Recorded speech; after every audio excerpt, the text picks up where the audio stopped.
y 14 minutos. Seguimos en Desayunos Informales por la pantalla de la tele y seguimos en este programa especial por el 8M. Sí, seguimos en tema porque uno de los términos o de los fenómenos que sucede es la desigualdad o inequidad de género. Lo podemos ver en todos lados, en cuestiones sociales, en cuestiones políticas, y habla de la diferenciación entre el hombre y la mujer en diferentes actividades. Esa disparidad alcanza todas las esferas, como les decíamos, la social, la económica, la política. Pero para saber más sobre este tema, porque hay estudios académicos que han hecho foco en los últimos años en estas cuestiones, vamos a recibir a dos especialistas en esto. A Marcia Barbero, bienvenida. Ella es socióloga, investigadora, integrante del Departamento de Medicina Preventiva y Social de la Facultad de Medicina. Y a Soledad Salvador, bienvenida, muchas gracias. Economista, investigadora del área Desarrollo y Género del Centro Interdisciplinario de Estudios sobre el Desarrollo. Gracias a las dos por venir y bueno, vamos a hacer foco en esto, ¿no? En desigualdad, inequidad de género. Me gustaría preguntarles dónde podemos ver esto más claramente.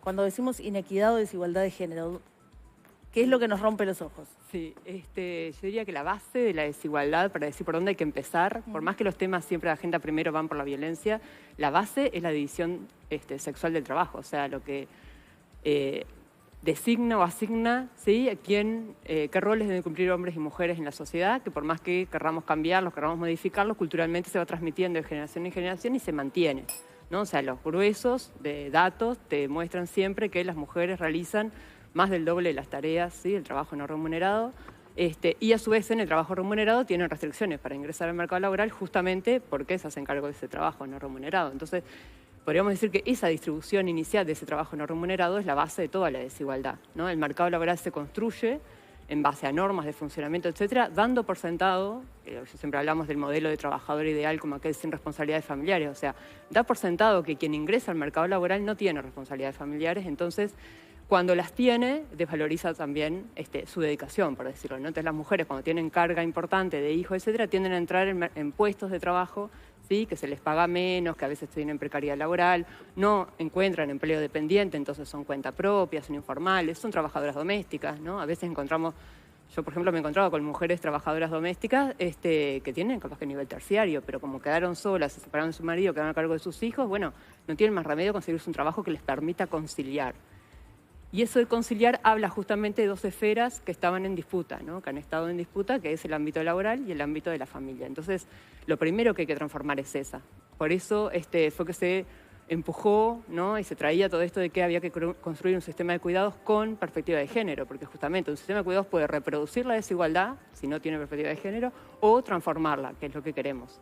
Entonces, en la medida que vos, si das servicios, diciendo, bueno, pero igual va a estar, ¿no?, la mujer en la casa, entonces doy servicios de cuidado infantil de 4 horas, porque el niño en realidad, de 0 a 3 años, con 4 horas de estimulación, capaz que anda bien, pero el tema es que la mamá seguramente no pueda ir a trabajar ni 4 horas ni menos, porque en realidad es muy difícil trabajar parcial en este país. Entonces, yo creo que esa es la base. Después el problema está en que eso a su vez, como se transmite culturalmente, también existen lo que se llaman los estereotipos de género, ¿no? Todo lo que damos por sentado sobre el comportamiento de esas mujeres y hombres, ¿no?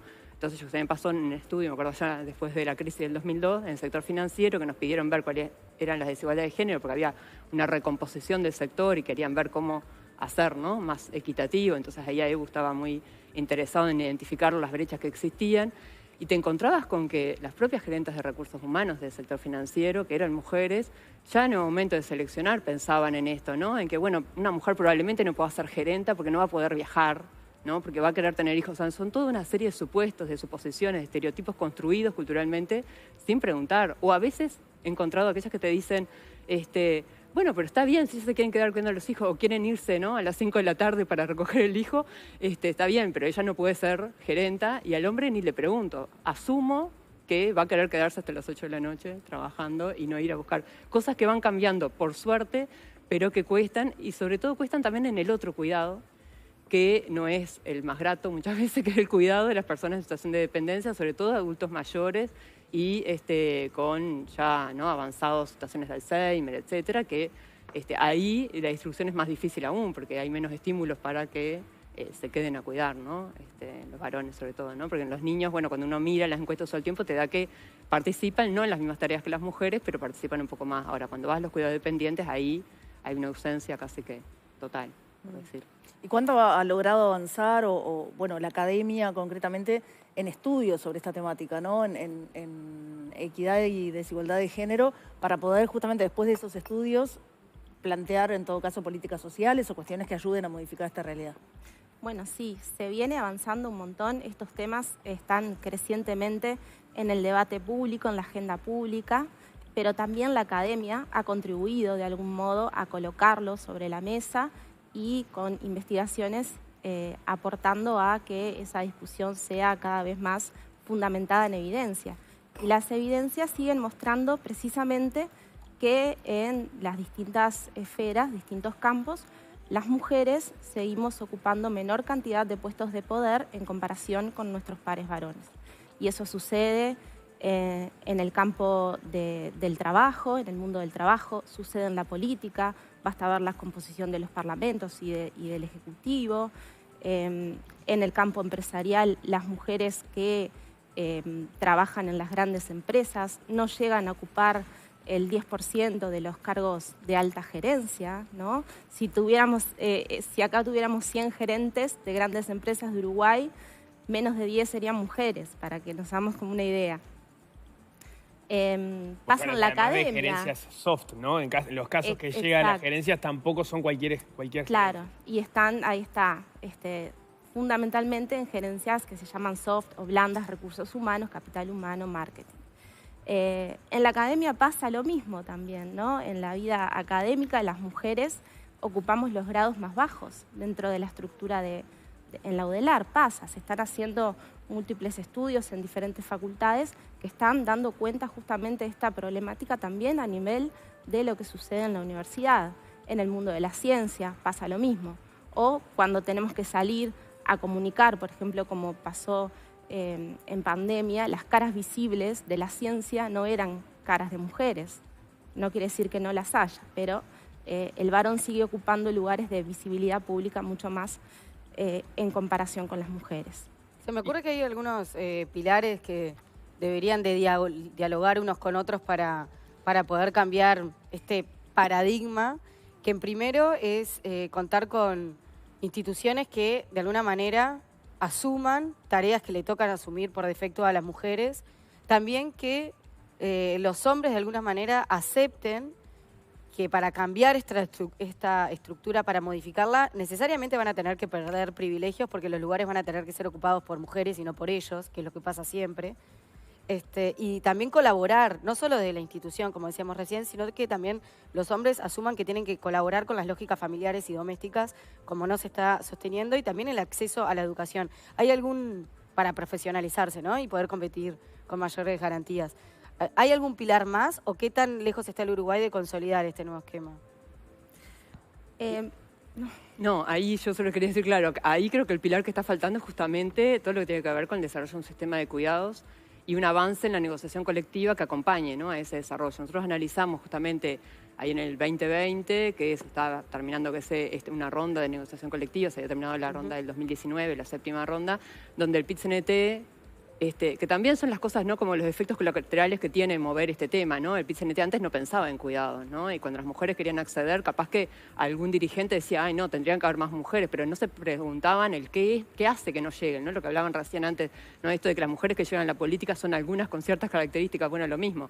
Entonces, cuando se empieza a pensar en el tema de los cuidados, se los convoca a integrar el Comité Consultivo de Cuidados, que tenían que llevar una representación del PIT-CNT, crean una comisión de cuidados y empiezan a trabajar el tema de la interna de la central sindical, y eso empieza a derramar en algunos sindicatos y se arma una plataforma para llevar a esa séptima ronda de negociación colectiva una serie de demandas vinculadas a licencias, por ejemplo, por enfermedad, ¿no?, de hijos, de personas dependientes, por internación. Entonces, eso tiene, o sea, primero que es algo pensado en conjunto por ellos y después que tiene repercusión en la negociación colectiva. O sea, el estudio que hicimos con ONU Mujeres para ver efectivamente eso, cuánto hay implicado dentro de los sectores, porque lo que a su vez yo veía en las negociaciones previas era que los que más avanzaban, y era algo interesante, eran sectores altamente masculinizados, por ejemplo, el sector de la bebida, Zunca también había avanzado en algunas licencias por hijos con discapacidad, y tú decías, bueno, ¿será que es porque en esos sectores como no hay mujeres, ¿no? Tienen como esta idea de que ellas no la van a usar tanto, ¿no? O puedo ser, ¿no?, más generoso porque de última, pero en la práctica... No me voy a sentir claro, lesionado. Ahí va. Pero yo hice algún estudio cualitativo de ir a entrevistar, ¿no?, ahí con apoyo del PNUD, tanto a la Agencia de Recursos Humanos como a las centrales sindicales de, por ejemplo, del sector automotriz, ¿no?, que había avanzado en medidas de licencias, etcétera. Y lo que te decían era que muchos padres que se hacen cargo de sus hijos porque se separaron, ¿no? También cosa a veces que pasa, ¿no? Eso de que, bueno, cuando la pareja se separa, bueno, ahora a mí me toca ciertos días estar con mi hijo y yo también preciso esos días para poder, ¿no?, estar con él si está enfermo o acompañarlo, no sé, los primeros días de clase. Había distintos motivos por el cual también era muy interesante cómo se posicionaban las mujeres del sector, ¿no?, en la Comisión de Género, diciéndoles, bueno, el salario, podés seguir conquistando más salario, pero eso, no sé, viene inflación y lo perdés. Esto lo conquistaste y no lo perdés más, ¿no? Es como una cláusula que quedó ahí en el convenio y la ganaste. Y lo interesante después en el uso de esas prácticas era que para la Gerencia de Recursos Humanos era muy bueno en términos de fidelización de la empresa, ¿no? Esas, por ejemplo, mujeres, madres de hijos con discapacidad, que a la empresa reconocerle horas, ¿no?, para poder ir a buscar al hijo, llevarlo, no sé, de la escuela, a la terapia, esas cosas que dice, yo igual las hacía, ¿no?, nos decían en los grupos focales, porque bueno, no tenía más remedio que hacerla, pero era medio como que me escapaba, ¿no?, o tenía que pedirle a un compañero que me supliera para falta, ¿no? Y ahora lo hago y la empresa me está dando el derecho a ejercerlo, entonces como que se sentía, ¿no?, como más... reconocían su derecho dentro de esa empresa, y eso también llevaba a que estas gerencias terminaran, ¿no?, de recursos humanos valorando positivamente estas medidas. Entonces yo creo que también, por más que fueran, que arrancaron por ahí, por sectores más masculinizados, igual el efecto, ¿no?, ejemplificador de que, bueno, en qué medida esto ayuda, puede servir. Pero creo que el sistema de cuidados en sí, como un pilar para hacer la transformación, se tiene que fortalecer. Ahí es donde vamos a apuntar. Algo que... Es un tema puntual, pero me quedó picando, lo dijiste al pasar, el tema dijiste, ha mejorado el reparto de horas de cuidado en los niños en cuanto a padres y madres, pero no ha mejorado en los adultos mayores, en los ancianos que tienen enfermedades que los inhabilitan y hay que cuidarlos. Me asombró mucho cómo opera eso, es decir, hay hermanas y hermanos de padres que se vuelven ancianos y eso le queda a la hermana y los varones se desentienden. Sí. Lo más común es que se queda la hermana, la nuera, o sea, la mujer de la familia que pueda atender, ¿no?, a ese adulto dependiente. En realidad, obviamente, ¿no?, en la estadística no se ve, pero hay hombres que sí les tocó y de última son los que se acercan a las demandas por un sistema de cuidado. O sea, yo en las primeras reuniones que hacíamos, cuando veía a algún hombre, generalmente, o sea, era increíble, pero bueno, atrás de él había que se había tenido que hacer cargo del cuidado de su madre, ¿no? Entonces sabía por qué era importante que estuviera. ¿no? Y hay obviamente algunos hombres que, sobre todo aparte de ahí, lo que importa mucho también es el tema. Pero ves un retraso mayor que lo que pasa con los hijos, por ejemplo. Claro, es un retraso mayor. Pasa que el cuidado del hijo también ha sido más demandado porque en un momento en las estadísticas estaba más visible. O sea, vos podés medir cuántos niños hay en un hogar. Es más difícil saber cuántos dependientes tenés a cargo porque la estadística no lo mide. Sí en el uso del tiempo porque vos estás preguntando, pero no en la estadística convencional, la encuesta hogares. Entonces, ese era como un tema que ya estaba como más sobre la mesa, por decir, el tema del cuidado infantil. Y creo que también de parte de los hombres ha habido un cambio, ¿no?, por esto de querer participar, ¿no?, esto de reclamarte las licencias por paternidad, y eso es algo que uno lo ve, digamos. Y ahí hay como, perdón, y ya dejo la pregunta, pero hay como dos trenes que chocan, ¿no? Por un lado, se va mejorando en lo que tú decís, bueno, hay más conciencia de los hombres que tienen que asumir tareas y quieren hacerlo, pero a su vez el mercado laboral cada vez pide más dedicación full time, entonces son como dos trenes que chocan. Por un lado se mejora, pero por otro lado el mercado hace que vaya en contra. Es que ahí es donde tenemos el problema más importante en Uruguay, ¿no? Otro día me pasaron una estadística de Argentina sobre brechas, que había aumentado. Y bueno, en realidad en Uruguay el problema que tenemos más grave es la diferencia entre las propias mujeres a causa de la desigualdad de género, donde está eso que decís tú, porque en realidad las mujeres de los sectores de nivel educativo alto, o sea, cuando pasás el nivel terciario de educación, tienes empleos que te permiten solventar económicamente los gastos y vas al mercado, contratás servicios y resolvés, ¿no? De alguna forma lo vas resolviendo. Entonces, tendés a tener este modelo que hablaban antes, ¿no?, en la política y eso, de las mujeres que se masculinizan, ¿no? Bueno, tienden a responder al mercado contratando servicios y capaz que, bueno, dejando de lado cuidados, ¿no?, que es algo muy importante. Pero por otro lado, tenés aquellas que no tienen, ¿no?, ese nivel educativo, no tienen esos recursos, no tienen esas oportunidades de empleo, y que a su vez, claro, los hombres sí tienen oportunidades de empleo, porque por ejemplo trabajar en la construcción o trabajar en las fábricas, para un obrero es mucho más fácil ingresar con menos nivel educativo, pero después la exigencia laboral en horas, por ejemplo, hay muchos hombres que trabajan en una industria, pero capaz que hacen doble jornada, ¿no? Entonces, ¿cómo le vas a pedir, ¿no? Yo eso lo miraba en las estadísticas cuando mirabas el cuidado infantil, hombres que hacen una jornada tan larga, ¿cómo le vas a pedir que distribuya? O sea, ¿qué es hacerse cargo del trabajo no remunerado? Si tengo que trabajar doble jornada, Claro. ¿no?, para solventar el hogar. Y ella, si fuera al mercado, que sería una opción, ¿no?, decir, bueno, negociemos, ¿no?, que hacemos una Claro, jornada pero cada uno, la no encuentra un situación, la empleo que le resuelva, Claro. ¿no?, económicamente. Ella no tiene opción, en realidad. No tiene opción. No tiene opción. Y ella también esa está es la falta trabajando de una libertad. larga jornada, solamente que está haciendo otro tipo de trabajo, Claro. sosteniendo el trabajo de él también. Sí, y que después no va a tener derecho a la seguridad social, que no va a tener ningún, ¿no? Y que capaz que también está sometida a situaciones de violencia que no va a poder resolver porque no tiene con qué. Ahí me gustaría entrar un chiquitín, porque a veces es un tema que queda un poco por fuera de los reclamos, de las reivindicaciones, porque bueno, porque hay otras cosas graves, visibles, diría más yo. visibles, ahí está. Que y salen bueno, más en la prensa. Y la Bien. violencia, ¿no? La violencia, Exacto. Sí, sí. Ahora, hay un grupo grande de mujeres que no tiene acceso a lo más básico más allá de ya su situación personal por estar en la pobreza, que la vulnerabiliza en todo. Como cualquier persona que está en la pobreza, no hay acceso ni posibilidad ni siquiera de imaginar un futuro que no sea estar en su casa cuidando a todas las personas que estén allí. Eso es un tema que, y sometida además, como vos decías, a violencia, en fin, a todas las cuestiones que suceden en esos, en todos los sectores, pero allí puntualmente cuando la mujer está todo el día en la casa. ¿Ahí hay alguna perspectiva que esto pueda de alguna manera cambiar, mejorar? ¿Es solo a través del sistema de cuidados o cómo? No, ahí nosotros en un proyecto me tocó coordinar en Naciones Unidas sobre la recuperación post-crisis de pandemia. Lo que se buscaba era trabajar en programas de empleabilidad y cuidado, ¿no?, con el Instituto de las Mujeres, Sistema de Cuidados, Ministerio de Trabajo. El tema, que también le está faltando todavía al Ministerio de Trabajo, por decirlo, no, o sea, creo que hay como conciencia, falta, no sé si recursos o ganas para implementarlo, pero sobre todo recursos, es esto de que cuando vos generas oportunidades laborales para mujeres de bajos recursos tenés que acompañarlos con cuidados, pero no es solo eso, ¿no? Tenés muchas más problemáticas, ¿no? Las mujeres no van a poder participar de programas de empleo si no les generas un ingreso, si no les ayudás a resolver otras situaciones vinculadas que tienen que ver con situaciones de la vivienda, etcétera, o sea, derechos que ellas no tienen garantizados porque no, claro, la salud, por ejemplo, esto de volver al sistema educativo. A mí lo que me gustan ahí son los trabajos de los demógrafos, que bueno, y Verónica Filardo, que es socióloga, que también lo hace, que son estos de analizar lo que se llaman las transiciones a la adultez, que te muestran claramente cómo esas jóvenes de esos sectores más vulnerables claramente tienen hijos a veces antes de tomar decisiones de estudio o de su proyección personal, justamente por esto, ¿no? Porque ya están inmersas en el mundo de los cuidados.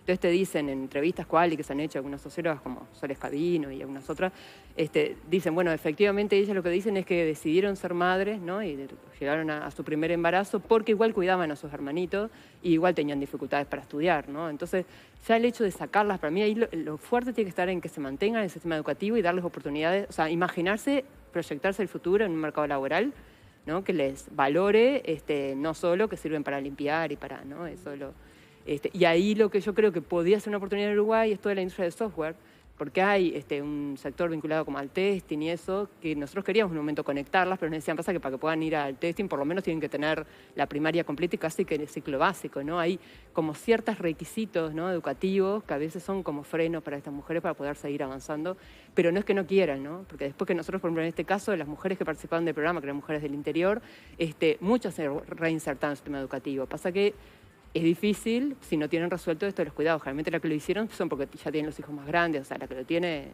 en la etapa de 0-3, por decir, difícilmente logra resolver salir de ahí. Pero bueno, si vos pones el foco, ¿no?, en los cuidados de esos chiquitos y conectás una cosa con la otra, que es lo otro importante también, no quedar con programas aislados, sino conectarlos, ¿no? Programas de empleo con cuidados y con oportunidades laborales antes de salir del programa. Ahora, veníamos hablando del foco en algunas, digamos, en poblaciones más vulnerables, y ponemos el foco en las poblaciones más preparadas incluso siguen pasando esas dificultades. Recién mencionábamos, vos, Marcia, has trabajado por ejemplo, en lo que pasa en las carreras empresariales. Y de repente ahí sí te encontrás con mujeres que tienen la preparación y que incluso que están dispuestas a transitar, ya sea porque las pueden pagar o porque son sus opciones de vida, las renuncias de, bueno, no me dedico a los cuidados o contrato servicios para dedicarse a ellos. Y sin embargo igual encuentran dificultades para acceder a puestos empresariales, gerenciales, por ejemplo, como ha sido tu línea de estudio. ¿Qué es lo que pasa ahí? ¿Cuál es la barrera que termina filtrando también por ese lado? Bueno, pasa de todo un poco y hay explicaciones que pueden ubicarse como en distintos niveles.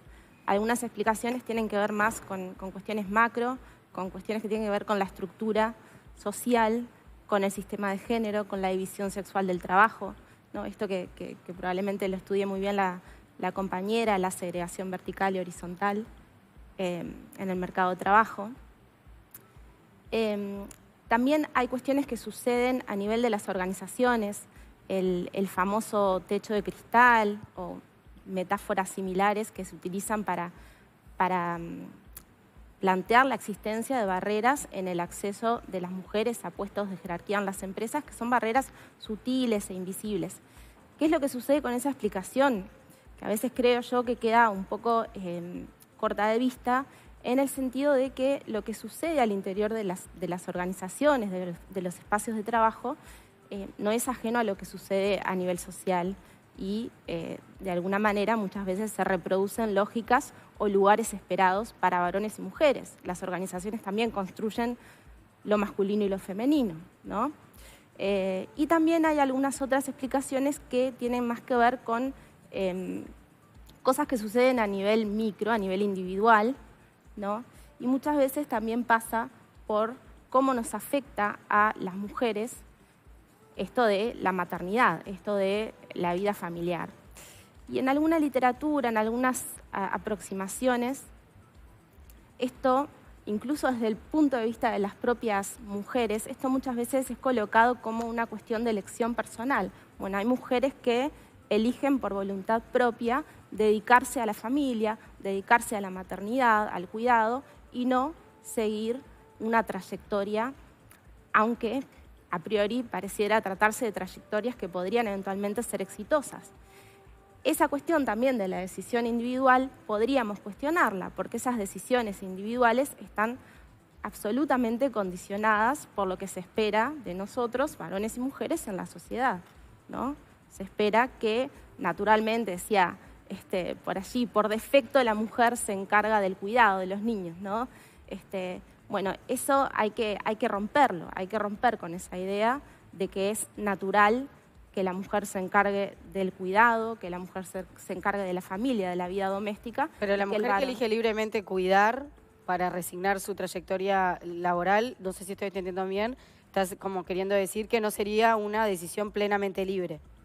Estoy diciendo que está condicionado también por mandatos de género, vinculados al género, que por supuesto que podemos tomar decisiones, pero que muchas veces esas decisiones hay que contextualizarlas en el marco de estructuras que producen y reproducen desigualdades, que producen y reproducen mandatos y que producen y reproducen lugares esperados para varones y mujeres. Estamos en un momento donde la academia ha puesto el foco y han proliferado muchos estudios sobre enfoques y con perspectiva de género. ¿Cómo interacciona eso con la política? ¿En qué medida esa atención que desde la academia se le presta cada vez más a estos asuntos logran permear justamente arreglos institucionales que efectivamente logren ir revirtiendo esas inequidades? Y yo creo que la política tiene conciencia de la problemática, por decir, lo que cuesta es poner los recursos para resolverlo, ¿no? Es como capaz que hasta ponerse de acuerdo en qué hacer, pero después también poner los recursos. En la Conferencia Regional de la Mujer de noviembre del año pasado en Buenos Aires, el acuerdo que firman todos los gobiernos de la región es transitar hacia sociedades del cuidado. Eso es muy importante, significa poner el cuidado en el centro, ¿no? Un poco lo que la economía feminista propone, que es esto de no mutar el objetivo de la política, o el motivo, lo que la mueve, que sea justamente la sostenibilidad de la vida, la sostenibilidad de los recursos naturales, etc. Entonces, transformar eso implica hacer un trabajo muy fuerte, ¿no? Desde los ministerios de trabajo, con el sector empresarial, etcétera. Pero en sí eso todavía está como muy en veremos. Lo que se busca como mucho es, capaz que en esto de ver cómo invertir para resolver el tema de los cuidados, yo creo que ahí lo que está faltando es involucrar más el sector privado. Porque eso que decía ella, que hayan recursos formados y no se aprovechen lo suficiente, ¿no? O haya mujeres que decidan supuestamente libremente dejar su profesión para cuidar, en realidad limita, ¿no?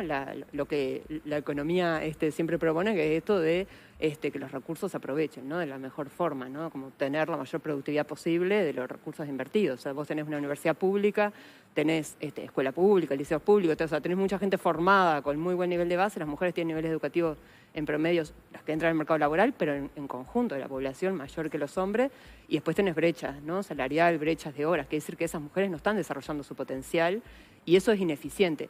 Lo que a veces nos pasa es que cuesta, creo que hasta ahora el dato que más visibilidad le da a eso es el porcentaje del trabajo no remunerado en el PIB, ¿no? Que da un 22%, y eso sí impacta, ¿no? Al Ministerio de Economía, y eso dicen, es bastante, ¿no? Banco Central también, como que quedan ahí expectantes al dato.